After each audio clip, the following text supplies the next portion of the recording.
Our next storyteller is Killick Hinds, and he's going to be playing with Kate Morrissey at Kenny Ridge Community Center this Saturday. And then on Friday, September 20th, with Pocketful of Claptonite at the World Famous, and that group also includes Jamie DeRiviere, as well as Darren Cook. So please welcome Killick Hinds.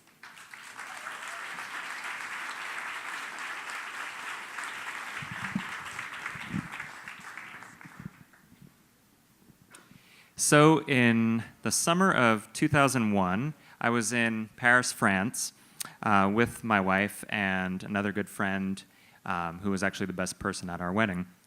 We were there to observe and interact with a group of musicians from Morocco, Gnawa musicians, really extraordinary music that hasn't been heard much here, very rhythmic and trancey. We had been to Morocco previously and worked with them in Morocco, but we were thinking of bringing them to the United States for a festival we were planning in Athens, and we really wanted to see how they operated outside of their home territory. So while we were there, an associate of a friend said, "You should really meet this person who has an invention that may be of interest to you as people involved in music."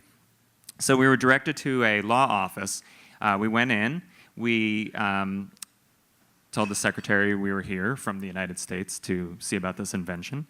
And the person who came out was wearing a suit, but he was very sweaty, and he was very twitchy and kind of scary, actually, in a way. His energy was very off-putting.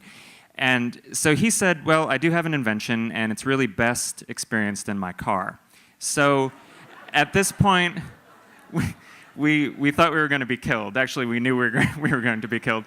But curiosity got the best of us, and I suppose we made our way to his car. It was a Mercedes-Benz, very fancy, but nothing too unusual.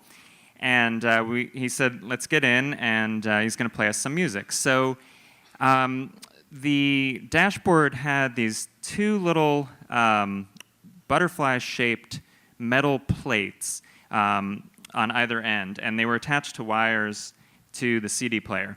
So he put in a CD of some symphonic orchestral music and said, "Okay, I'm going to play this for you, and you tell me your impression." So we listened, and instantly I knew it was pretty remarkable sound. It was very full and rich and nuanced and enveloping in a way that maybe I hadn't ever experienced, but not too remarkable. So he said, "Okay, now put your hands over your ears." So I really pushed them in like this, and the scary thing was nothing changed. That my perception of the music did not change. I was still hearing it at the same volume with the same three-dimensionality swirling around. So I was terrified at this point, and additionally, my left arm started hurting. So the inventor kind of breathlessly told us that there's only 5 watts in this system, and it uses your head as a resonating diaphragm. So So while that's wonderful on a certain level, he said, imagine the possibilities upsized to 10,000 watts. Everybody would have front row seat at a concert. And I instantly imagined upsizing it on a magnitude of order much greater, and I knew this thing would be weaponized. This did not seem like a good idea to me. This seems like very, very dangerous technology. And somehow there may have been cross lines of communication, but this fellow seemed to think that we were investors or potential investors, and I'm guessing he wanted something on the order of $50 billion and maybe, I don't know, immunity from prosecution, safe passage to an island somewhere. And we were not able to provide that, at least not at that time.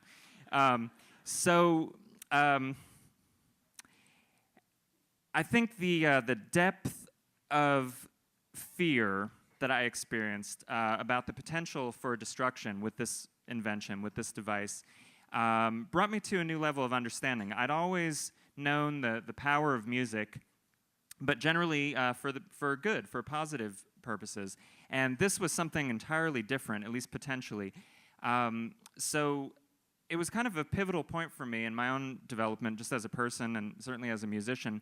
I knew that if something could be so bad on one side, then the opposite must be true.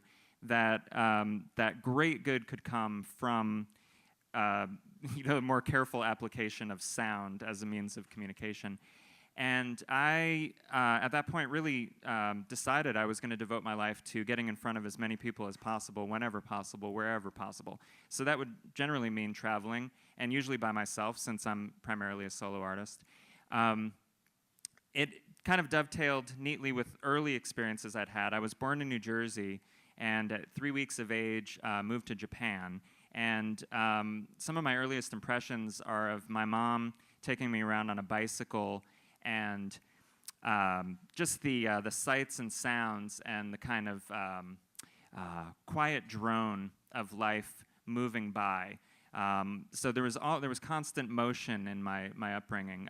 Once I was in elementary school back in New Jersey, I was in summer camp called Camp Idol, IDOL.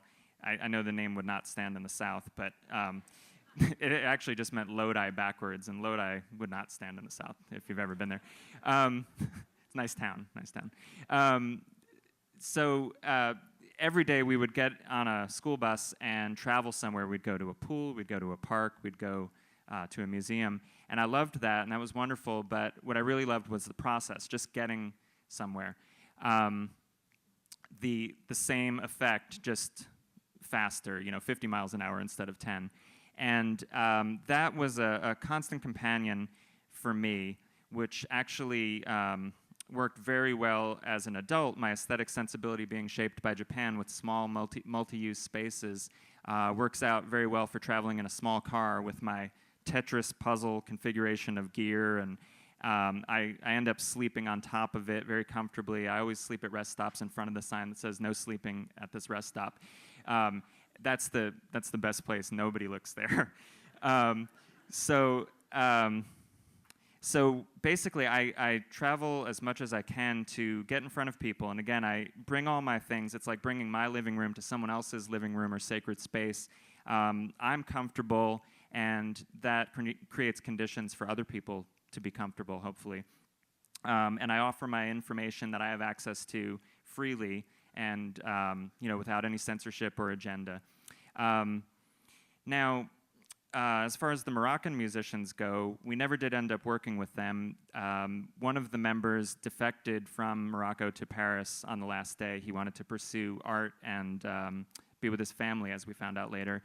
But that was a big strike, and the other issue was September 11th happened soon after, so getting a visa would be impossible.